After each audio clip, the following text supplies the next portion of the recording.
Todd again with Todd and Judy's Travels. And today I'm going to do a video on what a lot of people have asked me is, well, where do you go first time to Europe? And we'll talk about that. But first, why am I doing this? Well, I'm a big fan of YouTubers, and I see a lot of young folks that are really doing some super videos better than I could ever do. But they're generally a lot younger. We're in our 50s, so we'll give a different perspective on how we view things. You also probably realize I don't have any videos at this point because I never thought I was going to do this. But we do have pics, and I will be posting some pics as we talk. However, we are going to Europe next month, so we'll have some videos, and then in April we're going on a cruise. So again, we'll have some more videos then, so it won't be just me boring me just talking. Going back to where do you go on your first trip to Europe? Well, there's a lot of things you can do, a lot of places you can go.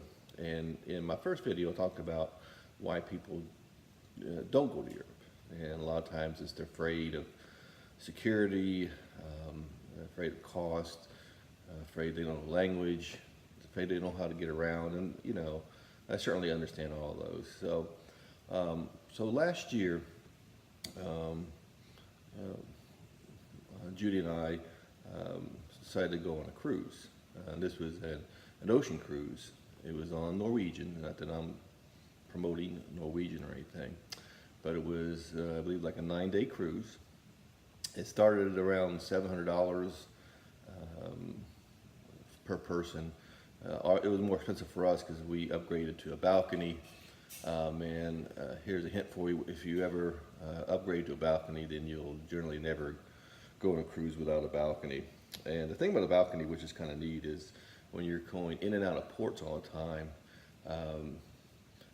the view of just coming in and leaving, and you'll see the local folks there. A lot of times people line up on the docks or just the land, adjacent to the ship, and they're waving at you and so forth. I mean, it's just good. It's good visibility, just a good vision there, and so I think balconies are really good. So this cruise was a 9-day cruise, and it started in Copenhagen. And the good thing about Copenhagen is generally a cheaper airport to fly into. You'll notice when you do your research that some airports are more expensive than other airports to fly into. And my experience has been that Copenhagen has been pretty inexpensive to fly in itself. Now, Copenhagen itself is expensive, and you got to know how to get around a little bit to save a few bucks. But Copenhagen is actually a wonderful city. It's turned out to be one of the nicest cities we've been to, and we really enjoy. It's a condensed town, so you can walk around a lot, see a lot of good sights. There's good people watching. They have Tivoli Gardens, and they have Little Mermaid, and they have a crazy place called Christian that I'll talk to you about in another video. But Copenhagen is very, very nice. So we fly into Copenhagen, and then the next day we get on the ship, and it was Norwegian, like I said, and Norwegian is a very nice cruise line. So then the cruise line is basically in Copenhagen, so you can actually take a bus there. I forget the number, what the bus number is. If I remember, I'll put it down. But I'm sure where you're staying at, they'll tell you, because they have people coming in all the time for these cruises. So the first day is you go to a place called, if I pronounce it correctly, Warnemünde. It's a little German fishing village, I think, a beachside village. And it was actually, when we pulled into that port, we didn't go there initially, which is right across from the basic ship. We went to another one. I think my wife got some comforters and so forth. And we came back to Warnemünde before we left. And it was a neat beach village. There's a nice big beach there, some wonderful places to eat, just great little shopping, walking back and forth. The main drag, which is like on a canal to the ocean, and so it was really, really nice. From there, again, most of these it doesn't take very long, because you're going. Let me go back. You're going from Copenhagen. You go to Warnemünde, which is just northern Germany. Then you go to Tallinn, Estonia, which is the capital of Estonia. It's the Baltic states, which are a well-kept secret. We've been to all the Baltic states and really enjoy it very much. Then you go to St. Petersburg, Russia, which was a really good time, very interesting place. Then you stay there actually 2 days, and then you go to Helsinki, Finland, and then you go to Stockholm, Sweden, and then you go back to Copenhagen. All those areas are really nice. I mean, it'd take too long in this video to go over each one of them, but a couple things that you need to know is one is that there are different currencies. Germany's their Wertmünd is, well, Copenhagen has a different, is not the euro. Germany, which is the Wertmünde town, is the euro. Tallinn's the euro. St. Petersburg is the ruble. Helsinki is the euro, and Stockholm is not the euro. So before you go there, make sure you order your currency, or go to an ATM. And I think ATMs are making more and more sense as time goes by. I mean, you can go to exchanges, currency exchanges, and some are good, some can rip you off, so you need to be very careful of that.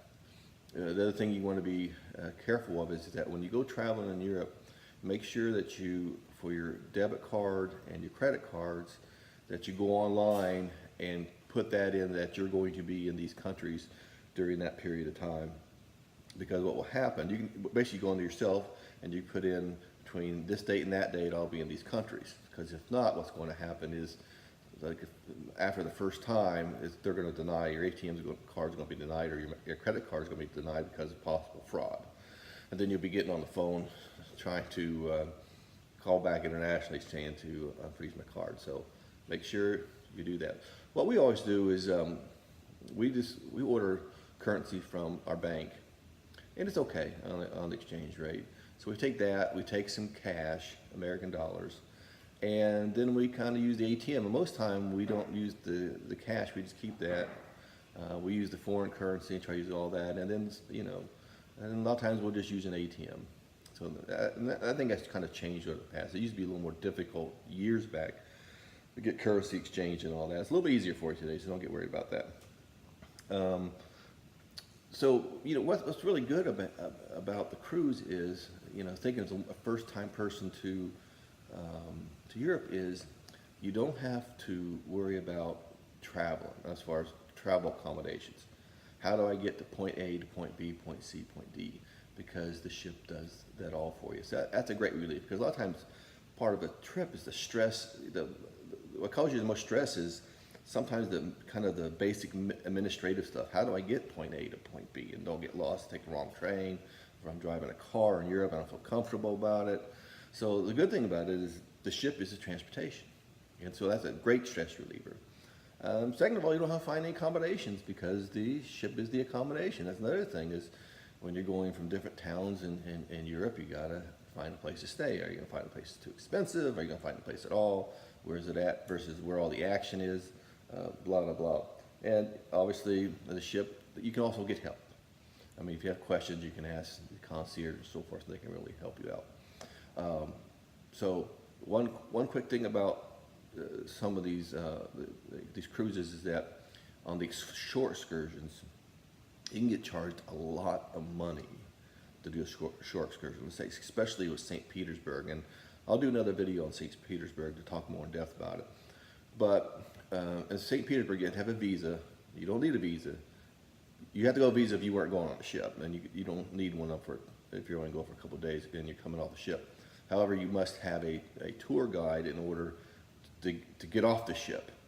Now, the ship is about, believe it or not, for a day, a public guide for a bunch of it, it's about like $400 or $500. It's absolutely crazy expensive. And so what my wife did, she saw that, she just started going online, and we found a company called Guru, G-U-R-U Guides. And we had a private tour, a lady, Russian lady, and it was just Judy and myself, and we picked the agenda. Whatever we want to do, they could even supply a car if we want to drive around the car. We chose not to do that. We wanted especially me, I wanted to do what the locals do. I want to do the buses like the locals do, and I want to do the subways and so forth. So, and that cost us $150 for 2 days. Not $150 and 150, 300. It was $150 2 days, and she was our guide for 2 days. It was absolutely phenomenal. So, quick thing about that is that you can just do a little bit of homework on the internet. You can find private tours, because we are not big into going with a bunch of tourists, so we really enjoyed ourselves. So Guru Guides was the name of it, so make sure you check it out. So the stress level is just, you don't have it on Europe, on the ship. So you're really just kind of getting used to what's Europe, what to expect. It's not as difficult as I thought. It's friendlier than I thought, and it's just learning how it operates and how is this different, and those little things that you learn, and so without the hassle of the travel, actually booking the travel, booking the hotels, worrying about getting something to eat all the time, the ship really provides that, and again they can also provide concierge service. So I really, after we took the trip, we said to ourselves, if we were going here first time, this is probably the way we would do it. Really enjoyed the trip a lot. Now, one key thing is that we took since it's in the Baltic, goes through the Baltic Sea, the last one I believe is in October, I think. And that's one we took. And it's a little bit cheaper than in the high season, because the Baltic Sea can get really, really bad weather. Our weather was absolutely phenomenal. It was just gorgeous every single day. Again, it was cheaper to do at that time. The weather was great. Again, I think it was in October. And one thing I think you'll notice is it stays light out to like 11, 12 o'clock at night every night. And I'm not kidding you when I say that. So it seems like the sun never goes down because it's so far up toward the Arctic Circle. And then at 4 or 5 o'clock in the morning, it's bright again. So there's a lot of sunlight. If you have never been to Europe, you can check it out. Those Baltic Sea cruises. It's not only Baltic, they have cruises down the Mediterranean. They have cruises kind of the North Sea area, that type scenario. So I think any of those would really be good, especially if you're first going. Even if we've been very, very experienced travelers, and we really enjoyed it. So I can't say enough about it. So I hope this has been helpful for you. If you have any comments, please list those comments. Hit the subscribe button below here. So I've got a whole 2 subscribers so far, but I'm starting to get some views. So if you like these videos, please press subscribe, and I hope you got something out of the video. Thanks. See you soon.